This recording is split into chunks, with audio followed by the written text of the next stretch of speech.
Formula One hits Europe for the first time this season. We're back to Italy in Imola for the Emilia Romagna Grand Prix.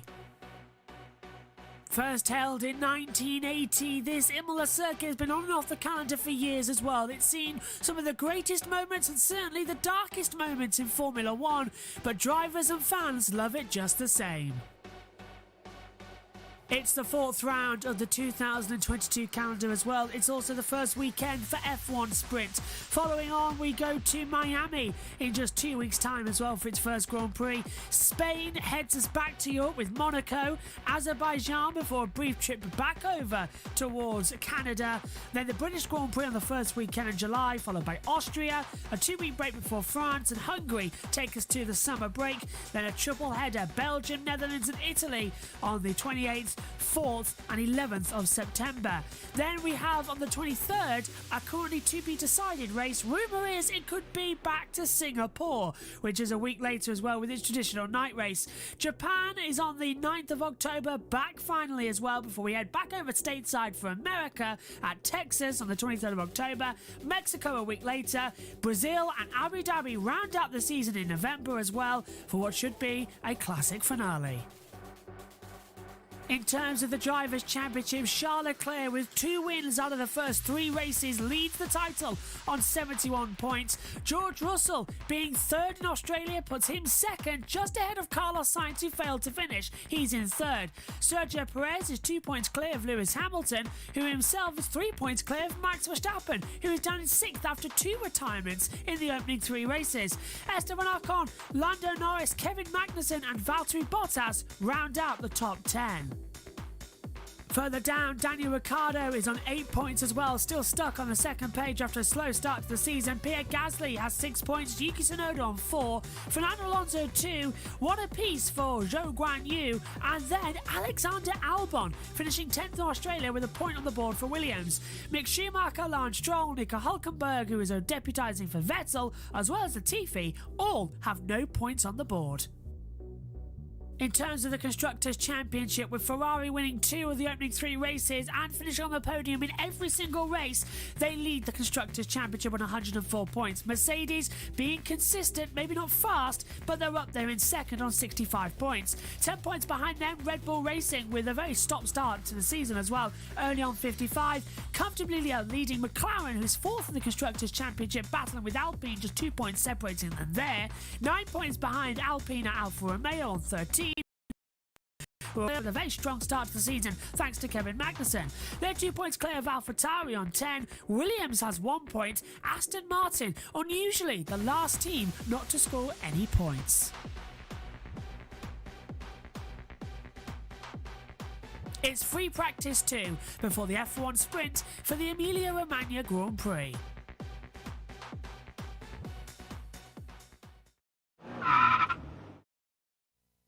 Let's take a look around the Autodromo Enzo Edino Ferrari circuit, Imola in Italy as well, a 3.050 and 19-turn circuit that's been on and off the calendar for years. It is a driver and fan favourite.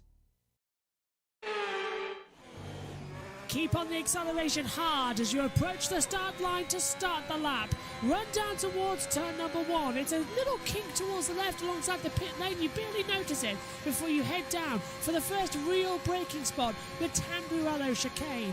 Down from 8th gear all the way 5th gear. Carry the speed to the apex. This nasty sausage curves can kick you off as well. Flat out once again through turn 3. Now into turns 4, 5 and 6 as well. The Villeneuve chicane. Rising up the hill once again, 7th gear before the braking zone, 3rd gear into Tosa.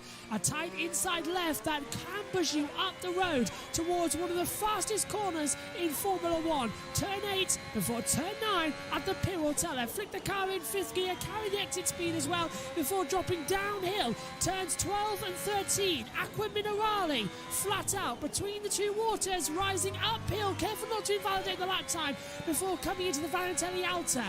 Very tight, turns 14 and 15, down all the way, 3rd gear corner, carry the speed, but you can easily run off track and lose your lap time. time.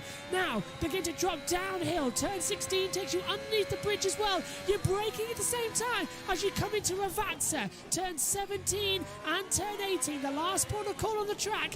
Vastly accelerating now towards the line. 5th gear, 6th gear, 7th gear. Open up the DRS. 8th gear as you cross the line to complete a lap here at Imola. It is a fast circuit and one of the best in the world.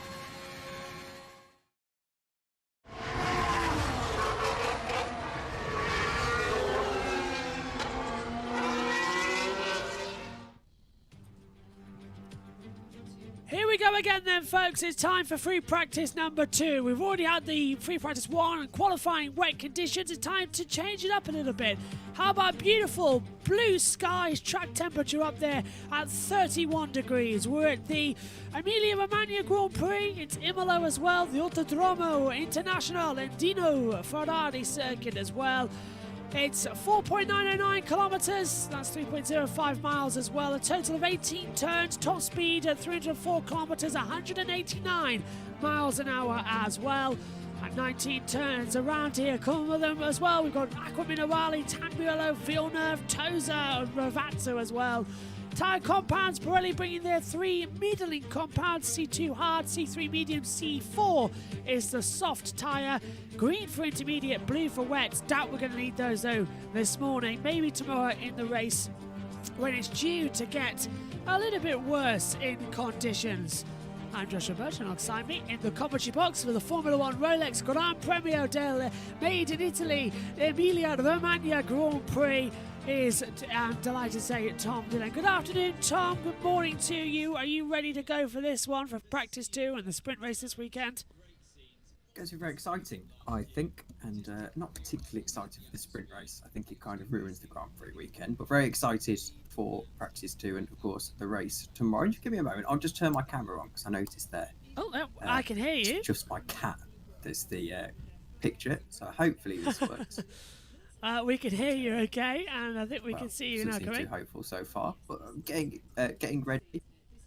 It'll turn on eventually, I'm sure, yeah. There's that long down the pit lane. If not, we'll just look at the cat. Eventually. Yeah, just look at the cat. We'll just leave it then. Yeah, if it works during the session, then we'll. Anyway, coming up then as well, track temperature at 31 degrees, air temperature at 19. And I agree, I don't really like the sprint race. I'm trying to focus on it like it's part 1 of the Grand Prix, and I will have a red flag, and then it'll be part 2 tomorrow, because it makes no sense. We've got 23 laps, and the top 8 get big points. I mean, it just feels like we're just going to give anything out for going around the circuit with not much overtaking in a qualifying session. It's ridiculous. And the issue is no one particularly wants to fight because, if you fight during the sprint race and you crash, all of a sudden you're starting at the back. So, you can't actually go hammer and tongue like you could in the actual race. And that's what the sprint race is marketed at. So I think it's really just a bit of a silly idea. And I don't know why we're sticking with it. Well, I've heard rumours as well that I heard from Crofty yesterday on Ted's Notebook that it's going up to 6 races next year with more points on the board as well as the teams get more money. We've got a minute to go until the practice session gets underway, which is pretty much a useless practice session, this one as well. But I suppose when we've run the sprint races, it's always been in dry races. Yesterday was completely wet, so today they need to know what the cars are like in the dry. So hopefully we're going to see a lot more action out there. In terms of the Drivers' Championship, as I said, Charles Leclerc, whatever happens this weekend, will leave here as the championship leader, which is a testament to Ferrari. 78 points have been on offer across the first 3 races. He's taken 71 of them. That is insane. Domination from Ferrari. As we see, Kevin Magnussen in the car there as well, just getting ready to get going. And 5 red flags yesterday there as well, Tom. 5 red flags in qualifying. That was just a long hour of qualifying. That turned into an hour 43, something or other. Yes, it was very frustrating, and a lot of drivers running off the road. It really shows in the wet weather how unpredictable these cars can be. And, of course, Lando Norris being one of the victims of that. And there was an interesting discussion, actually, I was reading on Twitter, where people were arguing that if you cause a red flag in qualifying, you should have your lap removed. And I was wondering what your thoughts on that were. It's an interesting idea. Green light's on, by the way. It's an interesting idea that if you do... Well, we've got it in the touring cars, haven't we, for British touring cars. If you cause a red flag, you lose your fastest lap time. And I think it's a strong idea that it does work, because it means everybody's on the limit. But yesterday, the conditions, everyone was running wide at Aqua Minerale, and they threw the red flag a bit too premature. Like Magnussen, he was able to find reverse and get out of there. Did that really need to be a red flag?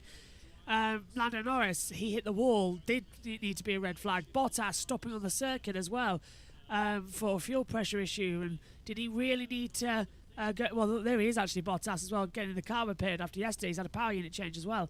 But did he really need to get out of the car with 38 seconds left of the session? He could have stayed in there. Him getting out of the car caused the red flag. So yes, he should have lost his time there. I would say yes. It would require drivers losing their lap time, but if it was their own fault, if they spin off due to the conditions, don't lose the lap time. If they have a crash on their own and they've cost everybody, then yeah, it's a 50-50. What's your opinion? I just think it feels a bit fake to me. Yeah. I don't think there's much point to it, really. If you've got a lap time in qualifying, that should be independent of whether you crash later on, because you've put the work in and you've set that lap. So I don't think there's much point to it, really. Look at this there, the stat that's just come up on the screen now. Mercedes failed to reach Q3, ending a 187 race streak that goes back to the 2012 Japanese Grand Prix. Wow. And I remember that Grand Prix as well in Japan. It was the weirdest commentary I've ever done. Well, we've got an hour to talk about it. It was the weirdest commentary I've ever done, because at that time, our house was getting asbestos removed. So we weren't living there. We were actually living with my nana for a month. That was an interesting, fun month, without internet, I might add, in 2012. So it wasn't as bad as it would be now. But so Japan was a night race, and it was only on Sky Sports. So I had all of the sessions recorded for me up until qualifying, and I commentated them at my nana's house. And then for Sunday race, me and my dad woke up at 4:30 in the morning, got in the car and drove 15 minutes from my nana's house to our house in the middle of the night, which was a building site effectively, and went up to my room where, annoyingly, my bed actually had to stay because it's a metal bed, you can't get it out, so my bed was all covered up. And we walked up into my room as well, where we had the setup, and we had a little tiny 18-inch television, a laptop, and a microphone to share between us, and that was how we commentated on the Japanese Grand Prix at 5 a.m. in the morning in a cold building site of a house. It was hilarious, that one. So we see cars coming out. I thought it was Kevin Magnussen. I saw that was Nikita Mazepin for a second there, that guy in the hash shirt. And if you saw him there, Tom, he looked very peculiar. Drivers are coming out, though. Back to you. So on track now, we've got Guanyu, Zhou, Schumacher, Russell, Norris, Gasly, and Perez. Schumacher, Russell, and Zhou all on the medium compound of tyre, and Norris, Gasly, and Perez all on the softs. And Verstappen's actually just come out as well. Now, Charles Leclerc is preparing to go for a push lap, I imagine, on the medium tyres. Looks like it. He's actually also on track there. He didn't come up on my little screen here. But, Magnussen is, yeah. You got the T-feed live timing with the drive tracker as well? Yes. Yeah, good. We need a links page in the Discord. That's what we need to get all the links together. We've got the link tree, but Zhou's on top, 1:24.826. Stroll second, Schumacher third, but Schumacher's lap time, a 2:18, is not representative at all. Looks like, is that McLaren? Yeah, Danny Ricciardo. Looks like they're just checking some brakes. They've got the car up on the jacks as well, so they're just repairing things at the side there. Looks engine related as well, so hopefully he gets out in the session, because this is the only dry running we're going to get before the sprint race. So they all need to get out there and do as many long runs as they can. They've all got the tyres. Free tyre choice as well for the sprint and the main Grand Prix tomorrow. So it's the perfect opportunity to get some free testing. Here's Hamilton on the radio. I had a big drop in power just now. Oh dear. Mercedes that vulnerable, Tom, that we're going to see some more errors already? They're really not having a good weekend, are they, Mercedes? They're not really having a good season at all. Of course, failing to get out of Q2 yesterday. Though, of course, I think they might have just got into Q2 if it weren't for the fact that they had that red flag come out at the wrong time. Well, it wasn't a red flag, was it? It was the weather in the end. Well, the red signs hit the wall, that brought up the red flag, and then the rain came. Yeah, so it was a bit of 50-50, wasn't it? They were on fast laps; they would have got out there. But I said in the commentary yesterday, Carlos Sainz now running away from the paddock because 5 drivers want to go find him and punch him in the face, especially as well because both Mercedes out as well, and crucially, Russell's out-qualified Hamilton for the 3rd time this season in 4 races. So that is a big surprise. I am enjoying ever so slightly, I probably shouldn't say this on air, but I am enjoying ever so slightly the fact that last year all the Verstappen and Hamilton fans were arguing with each other, and now they're both just staying silent because both their cars aren't as good as the Ferrari. It's a refreshing change, isn't it? Well, looking at Twitter, Hamilton fans are the most vocal of anyone. Yes. When it comes to what's going on at the moment in Formula One. But if Twitter was around in Schumacher's day, as in 2005, 6, all that lot, it would have been fantastic. And that might be the only time you see a Mercedes top a session, because Hamilton's gone fastest, a 1:21.880, and a startling fact that they have not topped any of the sessions this year. They haven't topped any of the pre-season testing. They never topped in Bahrain or in Saudi Arabia or in Australia. So this is really worrying for Mercedes, that they've got nothing working for them right now, as Vettel dives into the pit lane as well. He's been doing 26.7 first sector, 28.7 second sector as well. But he has done a 1:31.810 at the moment, but not an official time on the board because it's outside the 107%. YouTube chat says, SHT, who are the drivers you're going to be watched for today's sprint qualifying later on? I'll throw that question to you though as well, Tom. Who are you going to be watching for in the sprint race later to make some moves? Kevin Magnussen, I think, has got a good chance of going forward in the race. I think the Mercedes will be charging from outside the top 10. They'll be looking to get themselves into some good point scoring positions ready for Sunday. But I think Kevin Magnussen could really have a go at perhaps getting into the top 5 today, and then obviously seeing what he can do in the race tomorrow. I think particularly with a little bit of good luck, he can definitely be around there. I'm really hoping that this is the weekend has to get their first podium. I really am. They so deserve it after the misery they've had in the past couple of years as well. I'll agree, Magnussen. Sebastian, we'd like a bit stronger on this set, a bit faster on this set. Happy to keep pushing harder. That's Sebastian Vettel on the radio there as well. Yeah, I think I'm going to be watching out as well for Russell to make his way up, because he's, in the first few races at least, been a better racer than Hamilton has in terms of getting to grips with this car. Perez then a 1:24.47 fastest, Verstappen second on a 1:21.078, Gasly's third, so the Red Bull powertrain Honda's 1, 2, 3, Albon is fourth, and there's Fernando Alonso. And we talked about this a little bit, I think, in the ERC endurance race that was on last weekend in Interlagos. But no, we weren't on the same time, Tom. But Fernando Alonso could have had pole position in Australia if it wasn't for that hydraulics. Do you think he's still got that energy and the bite to try and attack for podiums and even race winners? You can use third toggle in the chicane. Go on. Oh, I think he was only 2 years ago that he won Le Mans, of course, with Toyota, and back-to-back Le Mans as well. However, people seem to forget that there were some heavy team orders there. It wasn't necessarily a win on merit. They had to tell I think it was the number 7 car. I always get the two confused. It was 7, yeah. They had to tell them to back off and basically just leave him alone. So, in a sense, it was gifted to him. And I think Hungary last year showed that he'd still got some fight about him. But I think it's safe to say he's definitely not in his prime anymore. And I don't think he'd be fighting for championships, if anything, as Charles Leclerc goes 5th fastest with a 1:21.7. So really we're starting to see the Red Bulls on race pace because, of course, remember now, no one will be doing qualifying runs. Yeah, they will now. Go Surely Burn race plus pace 20, runs. maintain the front temp. Everything okay with the DRS? It's Albert on the radio. Yeah, they're all going to be doing race runs, and I think this is what we're seeing from the Red Bulls, as you say, Tom. 120, 198 for Perez, goes fastest again.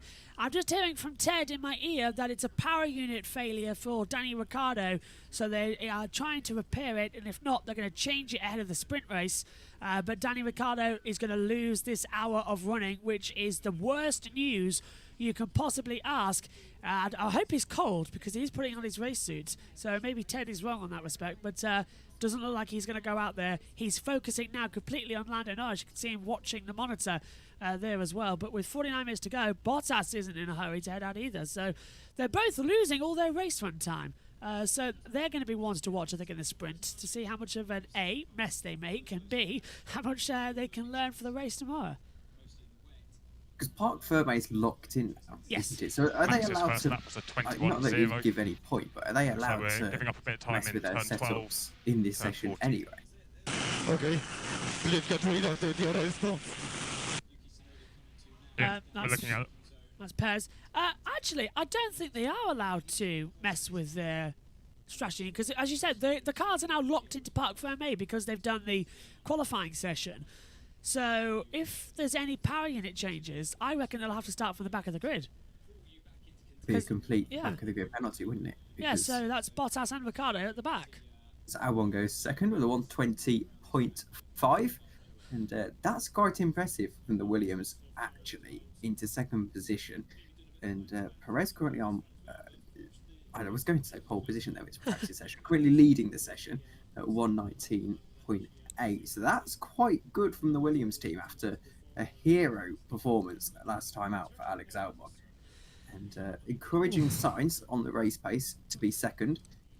That 57 laps on one set of tyres as well. They said he set a brand new record actually last time out. The most laps on one set of Pirelli tyres in history. He set last time out because obviously we had 2005 where you couldn't change tyres in a race. But in terms of the Pirelli rubber era from 2011 onwards, we've had Rosberg do 52 laps, which was akin to 298 kilometres on one set of tyres. That was in Russia in 2014. Esteban Ocon in 2020 at Portugal did 55 laps, which was 294 kilometres. And last time out, 57 laps, 302 kilometres in total on one set of Pirelli tyres for Alexander Albon. The ride is so stiff, really aggressive. That's Albon now actually saying that the ride is stiff. But yeah, he's now the hardest man in Formula One on Pirelli rubber, which if you rearrange that, it can sound quite funny. So I will. So yeah, Alexander Albon is the hardest with rubbers. There you go. Couldn't resist saying it. Ed's going to be laughing. Well, it reminds me a little bit. I think it's Monza 2013. It came from my YouTube recommended the week before the race, actually. And Hamilton's locked up at Acqua Minerale. Not Vanity Alta. So the 14-15 chicane. And this is Acqua Minerale for Max Verstappen. He's gone wide at the exit and gone over the rumble strips, and luckily not losing any damage on the floor. Back to you, Tom. So yeah, Monza 2013, I think it was, where Vettel did basically exactly what Alex Albon did, except of course he was in the fastest car. I think it was, sorry. It was a bit more successful. I think that's Ganyu Zhou complaining about something. That was Tsunoda, I think. Oh right. He was just shouting about something. We haven't heard it back now. He literally just shouted, and we haven't heard what he was on about. So I'll chase that up. And I know Josh Plays is in the pit, so he'll probably hear that radio more, and he can send the message in, and hopefully we'll talk to him at some point in the session as well. But the driver track is working, which is great news if you're a fan, because it wasn't yesterday. We had to use TeamViewer to get the F1 app off the iPad, which is amazing actually, because I didn't know that worked until yesterday. As Alonso's coming to the line, looking quite quick. We'll get back to Tom's story in a sec as soon as Alonso crosses the line and does a 1:22.986 to go 10th fastest. Yes, so Monza 2013 you on about, Tom? So there's not much more to the story apart from he did the entire race on, I forget, I think it must have been the prime tyres or something like then. that. Okay, Max, so have a little play with the compromise in turn 5-6. Look after the front right more in 5. Carry more speed in 6. Getting deafened by one of the cars there with Red Bull. I also remember, I think Ed said as well, Riccardo Rossi, I think, did a whole race, or was it Mika Salo? Ed, if you're listening, which race was it in Monaco that they did the entire Grand Prix without stopping? So no fuel, no tyres, nothing. I think they hold the record for the longest run on any tyres, which is 300. Well, it's Monaco actually, so Monaco's smaller. So I wonder in terms of kilometres if Albon just took the record completely as longest run on one set of tyres. Because Monaco's 290 kilometres, isn't it, for one race? And Albon did 302. So, I reckon Albon has just completely broken the record. Naomi Shift is down at Ravazza, which has turned 17 and 18. She's trackside. Yes, Rachel, that's correct. I am standing here just between Ravazza 1 and Ravazza 2. The atmosphere is incredible. If you look just over my shoulder there's Tifosi everywhere you look. They're out in full force here to support Ferrari for their home race. I can see a couple of brave fans who aren't Tifosi out here this weekend, which is good to see as well. But great atmosphere. We've seen some red smoke in the crowds, lots of flags, and everybody's just having a great time. Naomi, we've seen cars in the earlier sessions in the other series struggling with that braking there and that downward left-hander that's behind you, Ravazza 1. Have any of the F1 cars been having any issues? What have you seen? Yeah, well, as you can see over my shoulder, sometimes you can't see from the onboards that it is a very steep downhill over there, and these cars lose a braking capacity when you're in a downhill position. So it is a very tricky corner. It is also off camber in Ravazza 1, but we can see that this is the first time they've been out on this track in these conditions because they're trying different lines. They're braking slightly differently every lap. Some are using the curb, some are not. So they're clearly just feeling it out at the moment. And yes, you're seeing some mistakes happening in this corner. Great stuff. Thank you, Naomi. So that was Naomi Shift down at Ravazza, and Hamilton is fastest of all in Sector 2.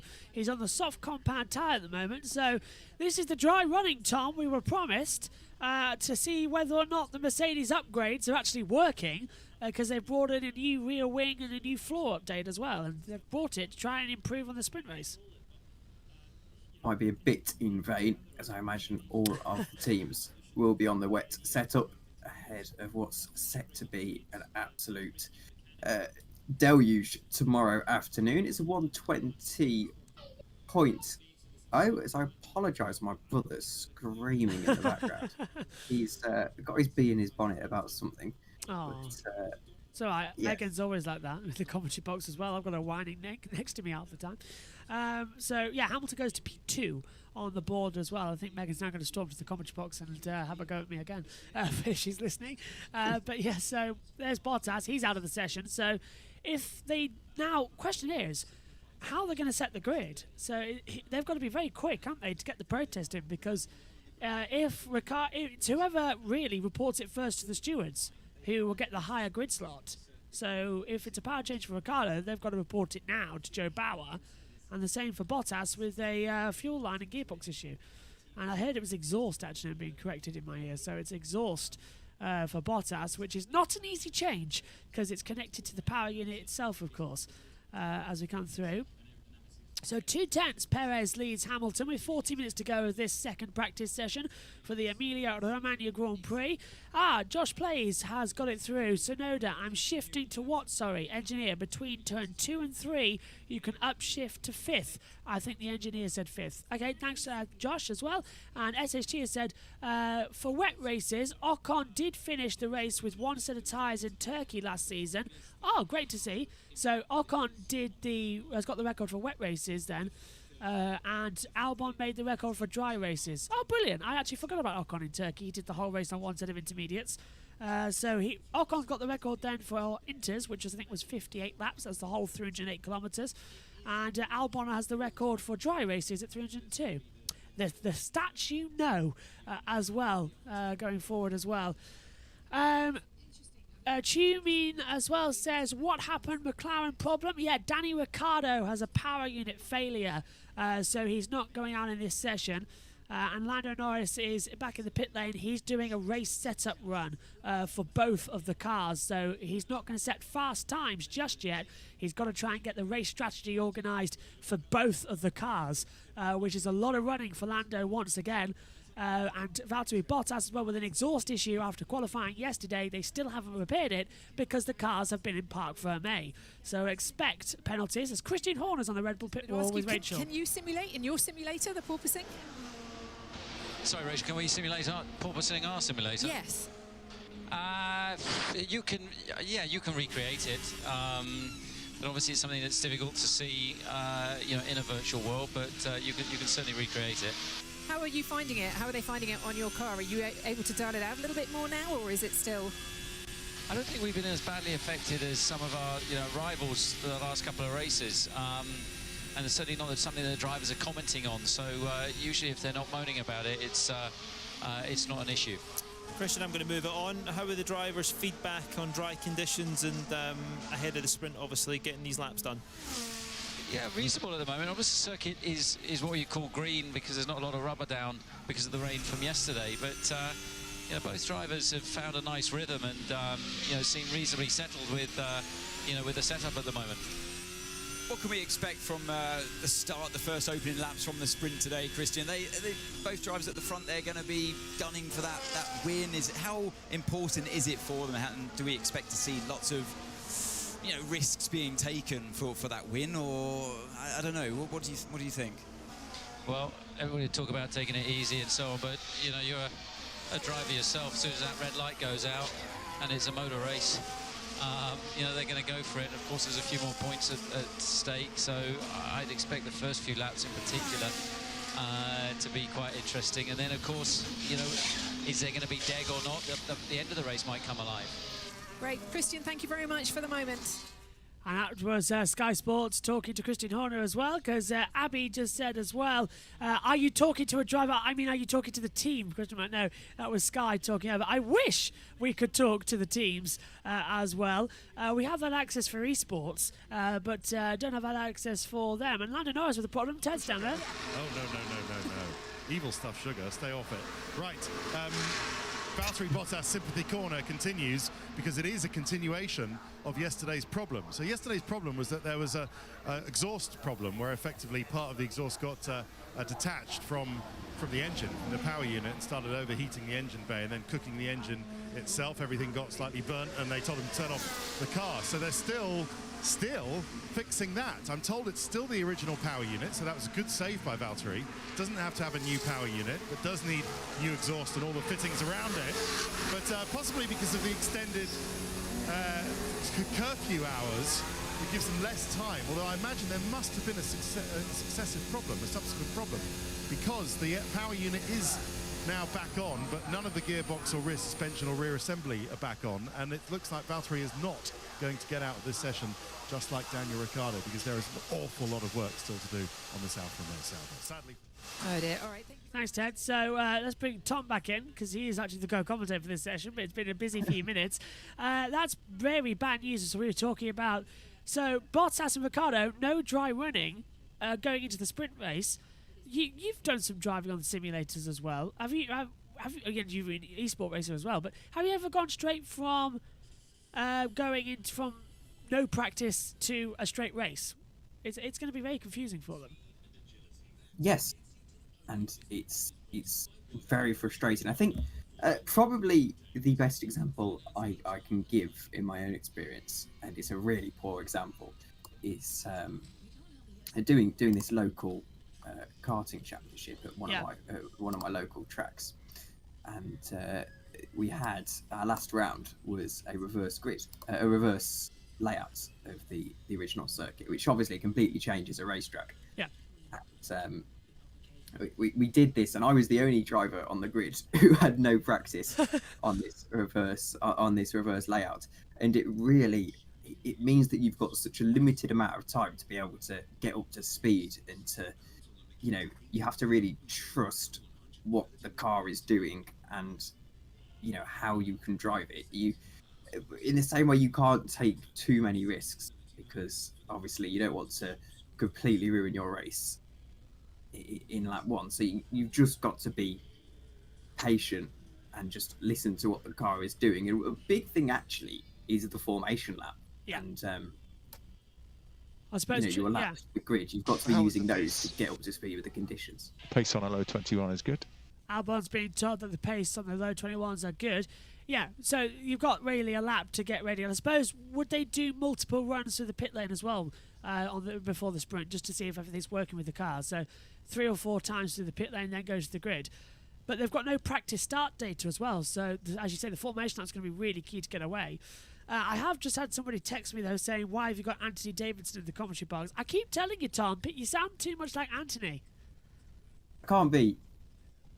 I've never heard that before, apart from me last time I was here. Yeah, so you've got the voice so like Anthony's. See, look, people are knowing it. People are realizing it. You should. And maybe I could work on an impression act. I don't know. One thing I did want to notice is actually the Williams. Yes. I don't know if you talked about it yesterday.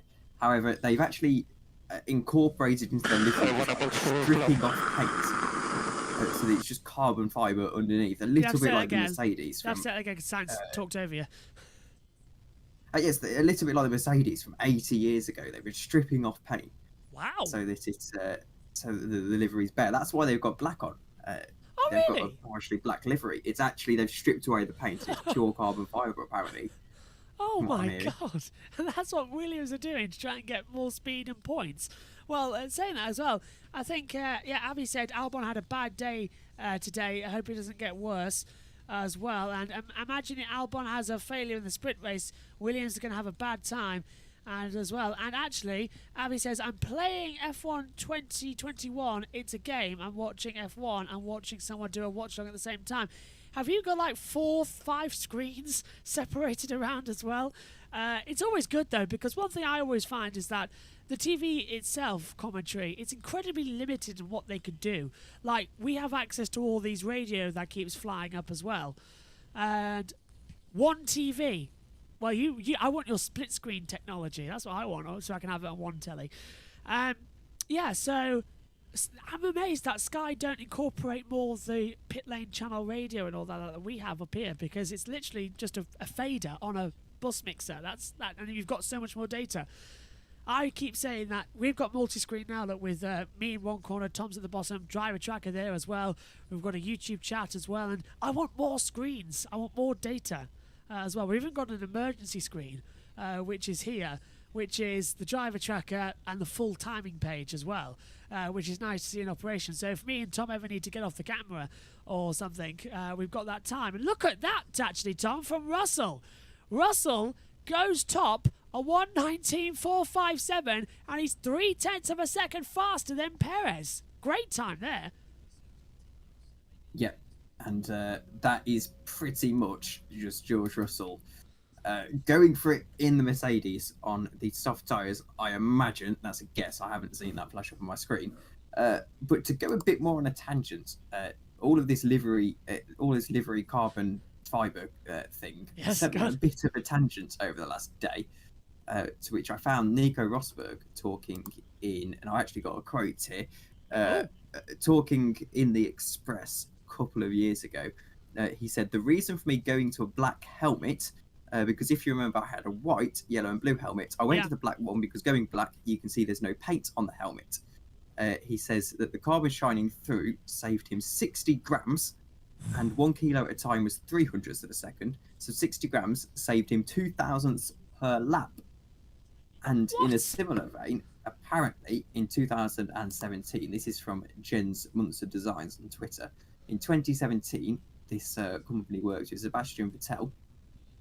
Yeah. And because of the higher G-forces, they had to take off a lot of paint from their helmet using 20 grams of paint instead of 80 grams because it put less strain on his neck.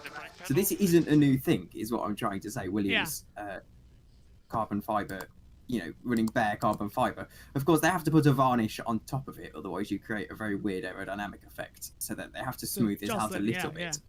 Wow. But from my understanding, it saves them using the blue paint. I've never known that before, and we've seen it happen where I never knew about the helmets and that lot, and I never knew that this is why they're doing it now this weekend. So, Tom, you've come on at exactly the right time to tell us that, and we'll keep an eye on that throughout the weekend. I suppose Red Bull didn't run with a side pod during testing in Barcelona, so that was interesting to see. They had one on it when we got to Bahrain. Lando Norris, by the way, the reason he's in the pit lane and out of it, his brake pedal has failed. And it was going way too long, and he was complaining about it as well. So Lando is in trouble now as well. So the long runs have failed. So both McLarens, after being at one point 3rd and 4th in qualifying yesterday, and have got a great starting position for the sprint with Lando finishing 3rd. He is now 18th and 19th in practice too. Let's hope it's not a sign of things to come for the sprint. But at least it's not qualifying next with this woeful pace they've got coming.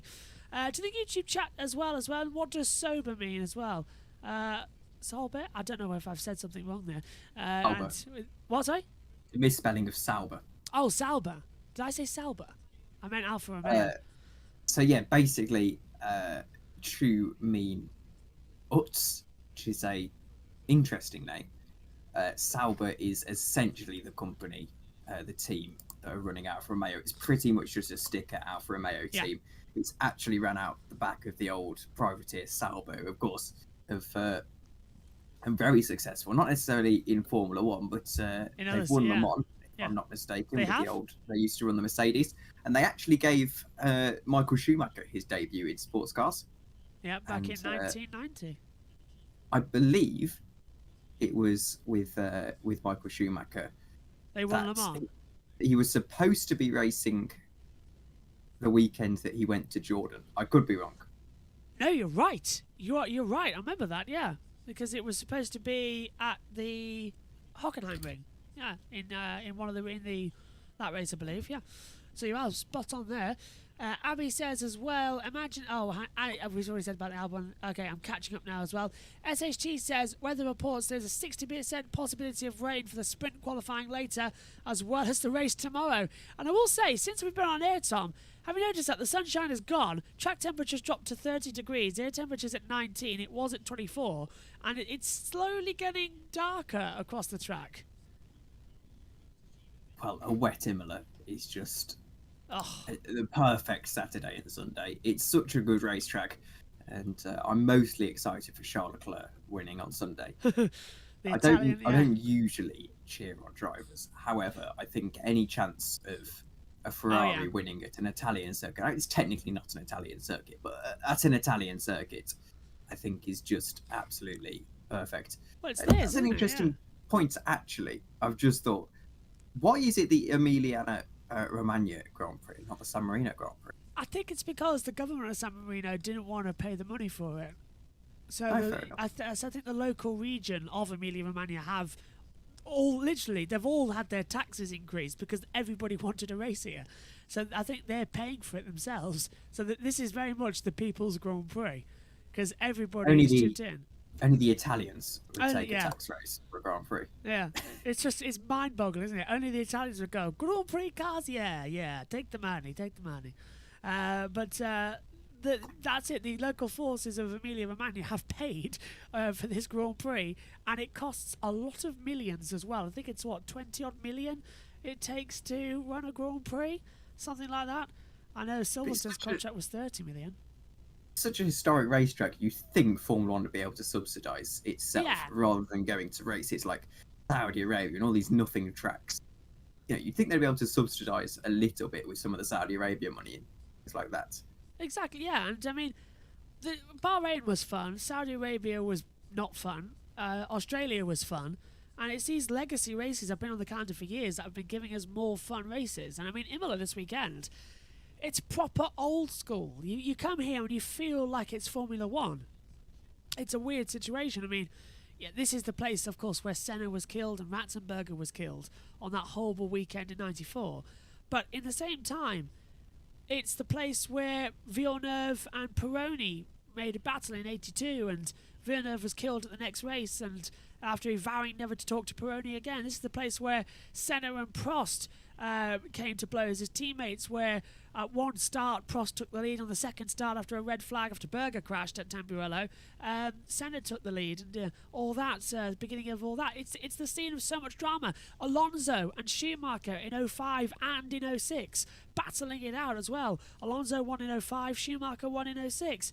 It's that type of action that we just love this track. I mean, Imola always used to kick off the European season, and I'm very glad it has done for the last 2 seasons now. But it's just got the feeling that this is an Easter Grand Prix. Do you know what I mean? It was always around Easter, this race. So it just feels more special. It was always around my birthday as well, and it is this weekend as well. So also there's a personal thing that the first race after I was born in '99 was Imola a few days later. So, and Hakkinen crashed then as well. So I just got such a personal connection to this track, and I love it. I love it was back. Do you remember classic races here, Tom? So we raced here, I was 1 year old. Yes. So no, I don't remember classic races here. It has to be said. My first ever sim race kind of was here. Oh, yeah. In fact, it was the second ever race the team did, not me. Yeah. It was. It was a is very. I remember it was Jacob Reed racing for us, who's in FSR nowadays, and he almost got on the podium. I think he was spun out, and apart from that, that's probably my main experience with Imola. It's one of my favourite tracks to drive, that's for sure. I was doing it on the 2021 F1 game last night. Oh, I did that too. Yeah. It's such a fun racetrack, and very difficult as well. You've reminded me actually that when you said about esports as well, this was actually on the F104 game that was gifted to me by my brother-in-law. Actually, but at the time it was just my sister. Jack was just my sister's boyfriend at that time, so it was 2004, and they haven't been going on that long actually. But he gifted me Formula 1 2004, so a brand new game. He said I could keep it. I mean, that was just fantastic of him as well. And it was my first ever F1 game on PlayStation 2, because before that I only had F1 97. But it took me 3 weeks to win a Grand Prix on F104, because obviously that time I was young, I was only 5. But when I won, it was at Imola in a Jaguar with Mark Webber. On a 5-lap race, I won, and I was so happy. And as well, that brings me back memories as well, actually. So you've just reminded me there. My first win in a Formula 1 car on an F1 game came at Imola. And it was just such a wonderful track. And I don't know, it just makes you smile thinking about it as well. And that Top Gear segment as well, I don't know if you saw that as well. Yes. That was cracking. Absolutely cracking. F1 2010, my first ever Formula 1 game. And I remember being about the same age as you were, actually, about 5 years old.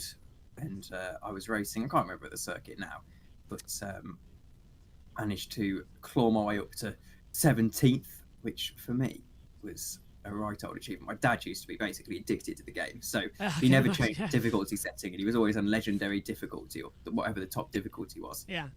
And me with my full assist managed to claw back to 17th out of 24 at the time, of course. That was a great one, yeah. Very impressive result. And I remember walking up the stairs like I was Kimi Räikkönen on the way to the cool-down room. And, short of cracking out the champagne, I was celebrating that like it was nothing. It's fantastic. It's the way that games can make you feel, and only racing games can make you feel that as well. It's so immersive as well. I mean, you've reminded me as well, no one's out on the track at the moment. They're all doing race runs and practice starts. But you reminded me, R Factor, the original R Factor as well. Do you remember the city circuit that they built? Sardine something or other, it was called. Sedan or something or other.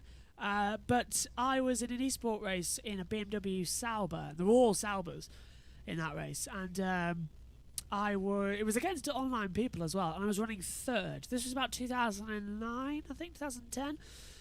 I was running in third place, and I thought to myself, it was the last lap, and I thought, it's done, I've lost it. And I was really angry with myself as well, because I could have won. And then we're going into the tunnel section, and the top two hit each other, and I just slipped filming inside. I was jumping while while holding the steering wheel. I was jumping up and down. I was like, I've got to get back in the car. But I won the race by, I think, a second to the person who finished at that point in second place. But I was running third, he was running fourth. But it's just things like that. You get the feeling of it as well. And that's why I love esports as well. That's why I love commentating on it with the ERC and PSGL as well. It's because the racing is, the esport racing, it's as close as we are likely to get to that winning feeling. It's fantastic. I'm going to have to cut this story short because Naomi's down at Rachel, so this time around I'm here at Variante Tamburello, which is an incredibly important corner as well, because you know it's 3 corners leading into each other, but really in these types of corners you've got to sacrifice the first part of the corner to make sure that you get a really good exit through the exit of Tamburello down that straight towards the next Variante.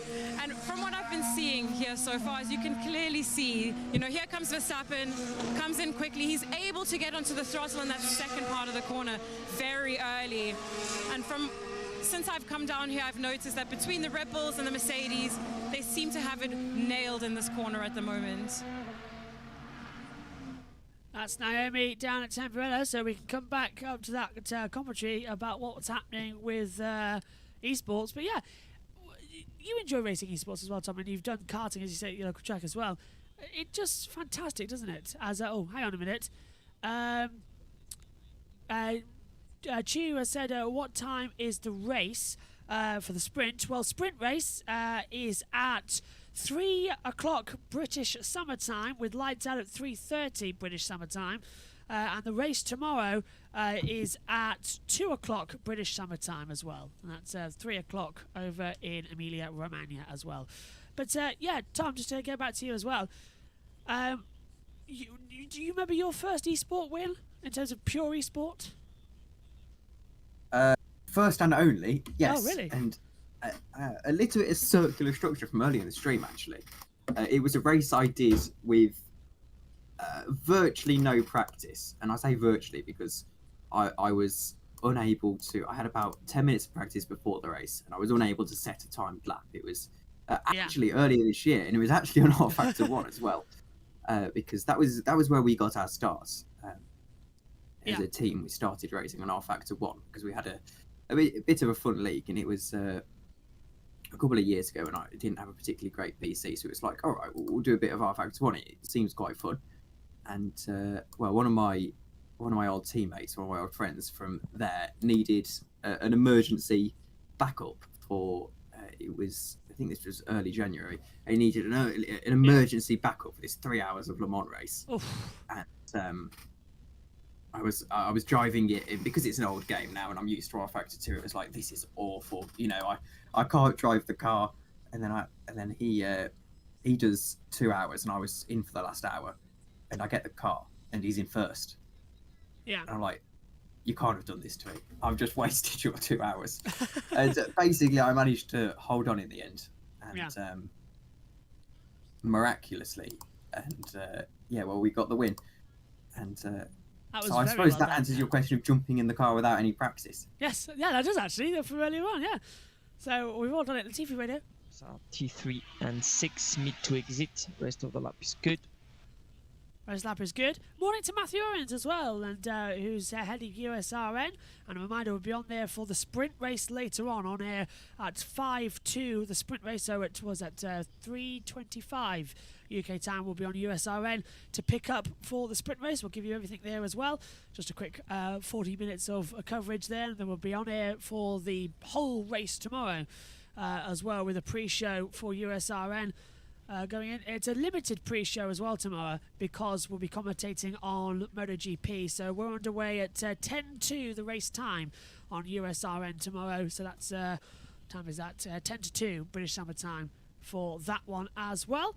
And for all the times across the series, join the Discord as well. Josh Plays has thankfully put the link into that Discord as well. So join that, and you can get access to all of the information. Okay, and all the tyres should now have peaked and stabilised, Max, so this should be your grip.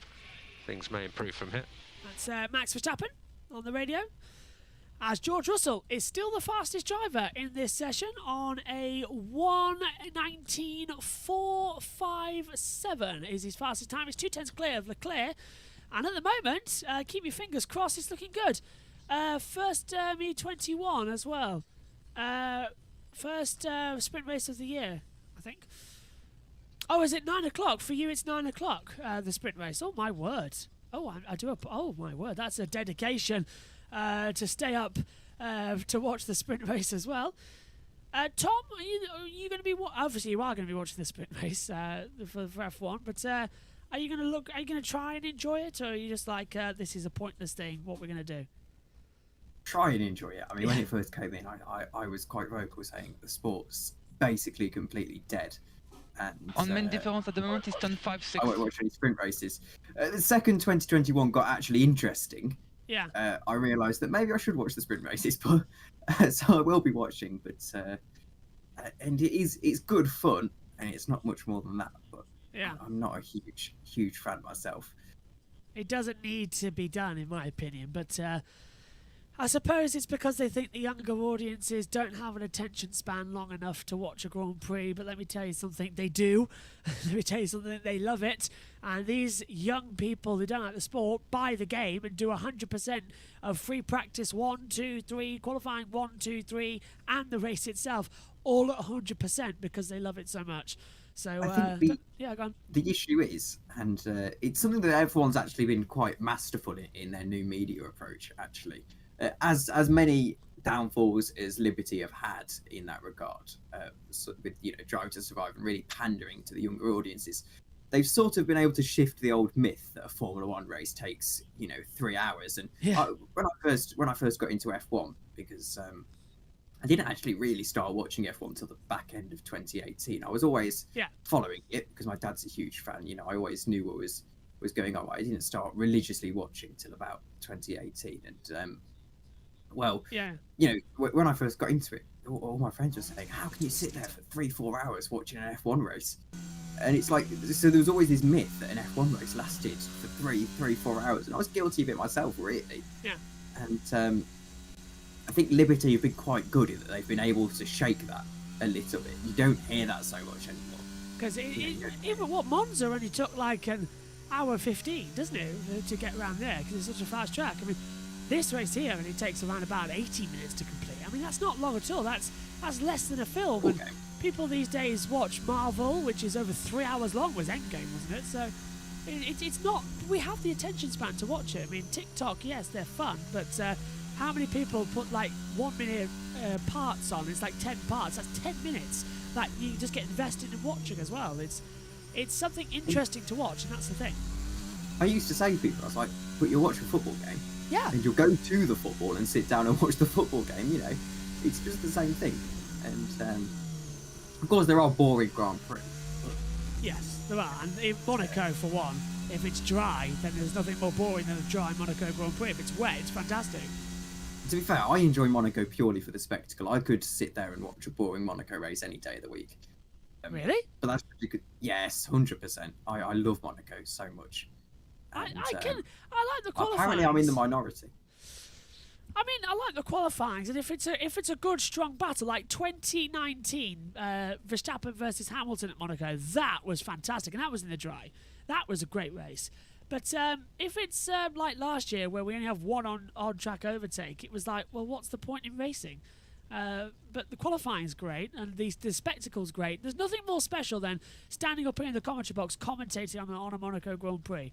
That is so special, because the whole commentary box, even though it's in a garage in the UK, it feels like you're right there in Monaco. It brings you into it. It's fantastic to go through. Chu Mean says as well, now go Tofu as well. So they go across the line. Comes Science. He's P6 on the board as well. As track temperature still at 30 degrees, so it hasn't dropped since the clouds have come in. Air temperature has dropped. It's now 19 degrees as well. And let's take a look at the tyres, because Zhou's done 19 laps on that. So this is the proportioning effect, Tom, of George Russell, that was in qualifying 1 yesterday, and it's a lot of bumping we've seen this weekend down the start straight. I remember at Circuit of the Americas in 2019, Charles Leclerc and all the drivers, when it was really bumpy, complaining that they had to go and sit down because they had a migraine after the qualifying session. And I mean, they must be, careful what you wish for there. Yeah, because I think there'll be a lot of migraines. So, for the benefit of anyone who may be audio only, we'll just quickly run you through the top 3. It is George Russell who leads a session for the first time this year. Mercedes leading a session with a 120. In fact, no, that's a lie. It's a 119.457. That was the last lap time I was looking at. I've got the same one, Perez is in second. He's 0.08 down, and then Charles Leclerc 0.2 down on him. He is purple in the first sector.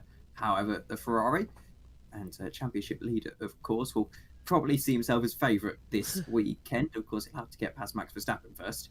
And I think it's going to be difficult for him, particularly if the Red Bull power unit is as fast in a straight line and reliable as we're led to believe. Not that we're led to believe it's very reliable at all. But if they can sort that out, theoretically, they should have a car suited to this circuit. As we know, the Ferrari power unit isn't that great down the straight compared to the Red Bull, which seems to be a bit of a shift in ethos since these new rule changes.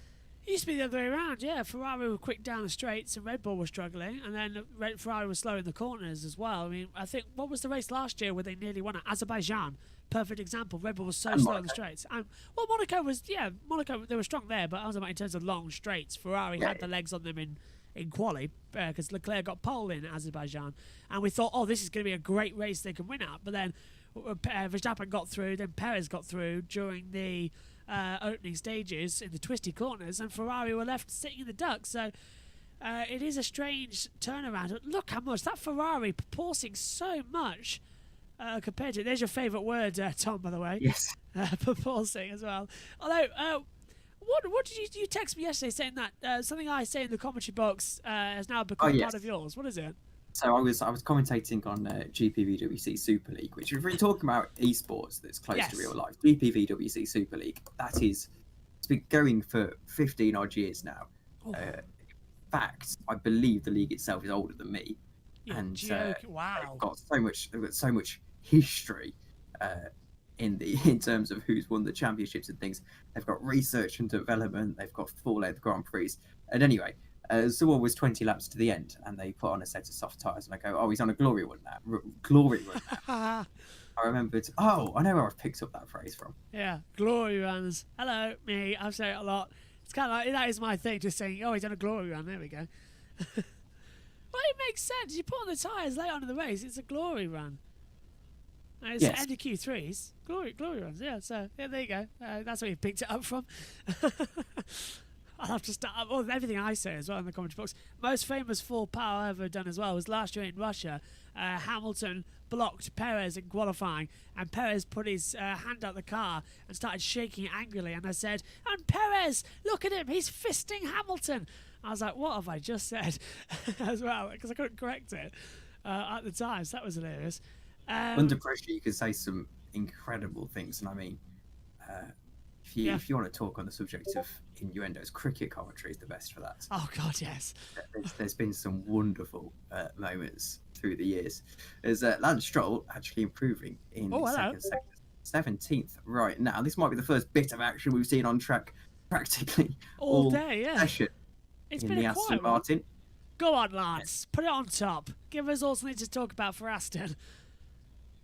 It's not quite going to be that. It's going to be improvement to 14th and 121.1. So it seems, if we're from the Williams, that 121 is about where the cars should be. I imagine the front runners will be in maybe not the 19s, but will certainly be in the low to mid 20s. I'd suggest for the race. I love how the team principal of Aston Martin, Mike Crack, they just keep putting his name up every now and then on the TV screens because they're trying to be funny as well. But Mike Crack has been around Formula One for a long, long time. To be fair, he was in where was he? Jordan at some point. Caterham. He was at where is it? The other one, BAR, Honda for a time as well. Stewart, which became Jaguar, as came through. Whatever happened to that Ford coming into Formula One and Stewart and all that like, back in '99? That was ridiculous. They sold it to Jaguar in the end, and then Jaguar became Red Bull as well. And AlphaTauri was Midland, and then there were Spiker, then there were Midland, and then there were Minardi, if I remember correctly. Yeah, Midland's F1 team as well, and that was a good one. And then of course, gone. So I was going to say, it's crazy how quickly the grid changes. You go back to 2 years ago, 2019. It looks old now. It looks retro. With you've got Renault back on the grid. You have Force India. And I mean, there were teams that were around Formula One when I was younger that are absolutely nowhere to be seen. Caterham, Lotus. All gone. Kimi Räikkönen coming back to the sport with Lotus. And well, that was such a brilliant car, that Lotus. I missed that Lotus. That was a beautiful looking car. I mean, I must admit, I'm slightly upset that Marussia and Manor folded. I think that's the one. They were the big hangers-on, weren't they? They were the only original one of those 2010 teams that came in with the Cosworth engines, and they all ditched them after a year because they didn't work. I think Manor, Marussia, and Virgin, of course, they went through 3 name changes. They were a fantastic people's team, and everyone cheered them on. And I will never forget when Joe Bianchi scored that point for Marussia in Monaco in 2014. That was the whole paddock erupted with joy, and every team were happy for them as well, because it was finally them as Leclerc takes too much curb at Vanitalia Alta and goes actually flying over both curbs as well, all 4 wheels off the road. That's proper 80s style now as well. That Ferrari looks absolutely brilliant. And I've just noticed, actually, whilst watching the TV feed, that Ted Kravitz has got 2 watches on. Does he? I'm not too sure what the purpose of that is. He's got 2 on. Well, 2 watches? Is one like... Oh. That's the most Ted Kravitz thing I think I've ever heard. Is we're watching the Williams once again, and it's actually suggesting that Alex Albon has got the best car performance. He's AWS is suggesting that he's actually the fastest driver so far. He's heading into the hairpin now, and I forget what the hairpin's called at the back of the sector one. Toaster, there we go. My corner names at Imola get really good as we get into the Imola Grand Prix, and then just go horrendous again for the rest of the year. But he's not improving particularly. Albon, he's on the medium tyres. And this is Sainz at Vanitalia Alta. Has he done the same thing as Leclerc? No, he's just straight lined it. Carlos Sainz straight lining Vanitalia Alta. Well, hopefully doesn't do that in the race. And I think really he was just trying to avoid a lock-up there. This is also so confusing.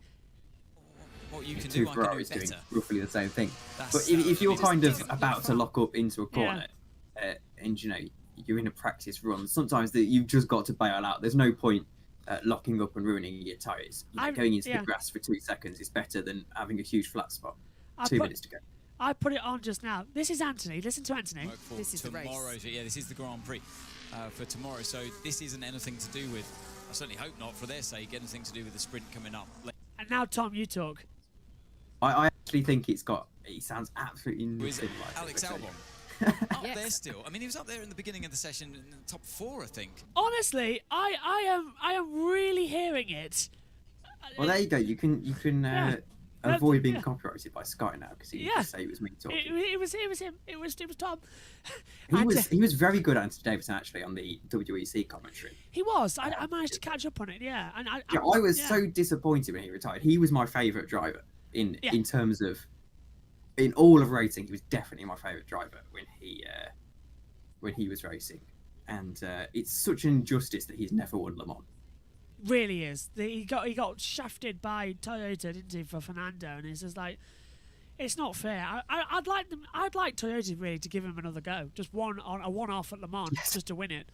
I have to say, Anthony Davidson as well. That was the first time I've ever watched a driver and gone, wow.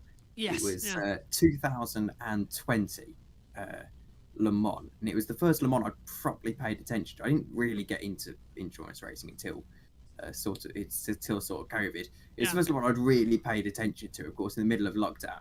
And it got to about 9 o'clock at night, and Andy Davidson gets in the car, and all of a sudden he just drives it absolutely off the door handles.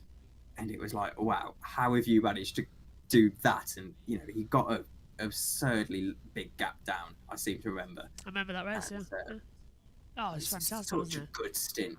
And sort of no one talks about it because everyone forgets these people like Paul di Resta and all these people on Sky, and even Karut Chandok. They're all They're there, all really, really good racing drivers. Yeah, they all remember them as failed F1 drivers, but what you don't remember is that they're really successful racing drivers. In fact, I think every member of the F1 commentary box right now, that's on in practice too, Rachel Brooks, Anthony Davidson and Paul di Resta, they're all racing drivers. I did not know Rachel Brooks was a racing driver. Rachel Brooks is both her brothers are racing drivers, and she herself is a racing driver. Yeah, she's done junior races obviously, and some of the Carter series, but she has done races, and she is a proper racing driver.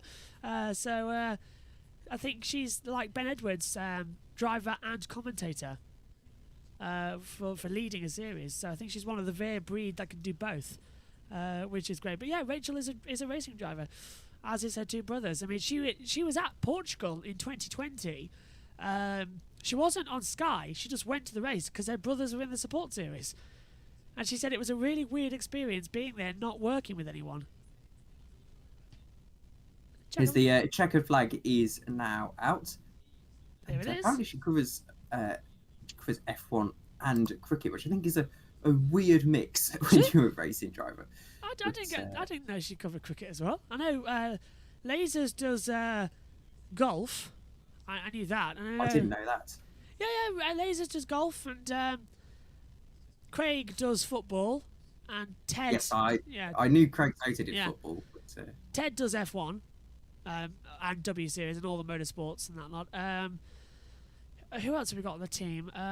Pinkham, she does mainly Formula 1. If you move over to Channel 4, Lee Mackenzie does tennis, equestrian, the boat race, Grand National, all that lot as well. Dressage. BBC commentators have to be able to freestyle. I was listening to the County Championship cricket the other day because I've been following that this season again. And they basically have these freelance commentators. They throw them in at the deep end.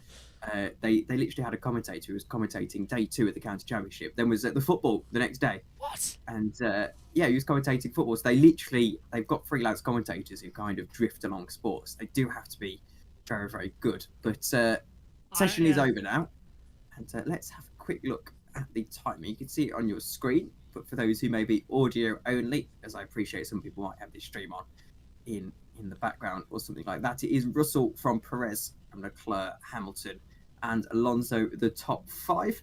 Sainz and Verstappen, interestingly, only as good as 6th and 7th. So I wonder if there's a problem with those cars, or if they just were on a wet setup. I imagine most of the grid will be on a wet setup, but we're watching some practice starts now.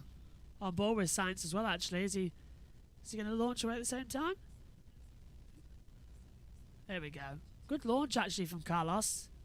Just got to get in the grid box as well. We had that problem in the Formula 3 sprint race this morning with Kushmani as well, where he was too far outside of his grid box. He got a drive-through penalty for it as well. So they've got to be really lined up there for the practice starts as we come through. Where do we get up to with the standings? Just after Sainz and Verstappen, 6th and 7th. 9 tenths down. Yes. Yeah. For these type of times, they're definitely all on wet setups. I don't believe they've done 119s when the lap record here is a 113, 114. So they know it's raining tomorrow, which is great news. And that's interesting though, because I know these 2022 cars are slower, but I didn't appreciate that they'd be just that slower. Yeah. That's Charles Leclerc waving to the Tifosi, and he already doesn't have to buy a beer anywhere in Italy after Monza 2019. But if he wins today and wins the championship, he will. I don't think he'll have to buy anything again in his life. But he'll move there. As for me, I think we're on the F2 sprint race this afternoon. We are. Yes, at 10 to 5 we go on air for that one, British Summer Time, so 4:50 You can find all the links for that in the YouTube main channel with the upcoming streams, so you can set your reminders. Don't forget also you can subscribe and switch on the notification bell, because then if we go live at different times, you get notified as well, and if we upload videos as well. Oh, and now, I'm not sure I like F2 doing the sprint race before the feature race. That just unsettles me. It does me, actually, because at least on one idea, though, all the features are on one day. Because even because it's sprint race Saturday, feature race Sunday for all three series. Chu has said as well, Leclerc fisting crowd people. Yep, that's pretty much me. And he's also said, crack fisting glory hole. What program am I watching? And he's laughing like mad as well, actually, as it comes through. Ladies and gentlemen, for the first time in 2022, Mercedes have topped a session. And it's not Lewis Hamilton, it's George Russell with a 1:19.457 who tops the timesheets. Sergio Perez is second, Charles Leclerc third, Lewis Hamilton fourth, Fernando Alonso fifth, Carlos Sainz sixth, Max Verstappen seventh, Yuki Tsunoda eighth, Pierre Gasly ninth, and Zhou Guanyu takes us up to 10th position. Alexander Albon is 11th, Kevin Magnussen 12th, Mick Schumacher 13th, Lance Stroll 14th, Sebastian Vettel 15th, Esteban Ocon 16th, Nicholas Latifi 17th, Lando Norris is 18th, Daniel Ricciardo 19th, and Valtteri Bottas is in 20th position as well. And I think, Tom, that was actually, I think, the best FP2 session I've seen, which is on a sprint weekend. It's been quite good, in my opinion. What do you think of it? For an arbitrary session, when everything's going to be wet tomorrow, I think it was very interesting to watch. And we don't see, obviously, Parc Fermé, so people can't really change their setups. They can do the wing balance, and I think that's probably one of the things that they'll be dialing in. And it is interesting. It would be interesting to see. We know it's a 60% chance for rain for the sprint race later on. However, I wonder if the drivers will opt to run the dry or wet setup purely because, of course, they have the sprint race and it's going to be dry. Mostly, it might be a bit wet, but it's going to mostly be dry, we think. Only a chance of rain, of course. Only good thing is that we're going to get a standing start for sure this weekend, which is going to be good. Because tomorrow, probably, if it is too wet, they'll probably take it as a rolling start behind the safety car. I know there's that rule where we can knock off formation laps, but I don't think there's be any chance we can get a standing start in tomorrow if it's so wet like it's predicted to be. It'll just go rolling, which is okay. If we get a standing start for this one, I can take that. Right, we're off. We're going to go off here because we've got next up. It's MotoGP. I've got at 1:30 actually, so I've got 50 minutes to go some lunch before we record FP4 and qualify to edit it down for you tomorrow for the MotoGP race. Next up for YouTube, you can join us for the F1 Sprint. That's at 3 o'clock UK time as well. You can join us live for all of that build-up as well. We'll be talking as well with Megan Birch and Ian Birch with that one, and we'll be on the Mixler app as well on USRN2. And you can join me and Tom for Formula 2 sprint race at 10 to 5 British summertime as well. And tomorrow, don't forget, we've got Formula 3, Formula 2, British Touring Cars, MotoGP and Formula 1 as well to whet your appetite for the weekend. Tom, thanks for your company. I'll see you in F2 and go and have some lunch. Thanks for joining me. And to all of you at home, thanks for joining us as well. We'll be back for the sprint in a couple of hours' time. Bye for now.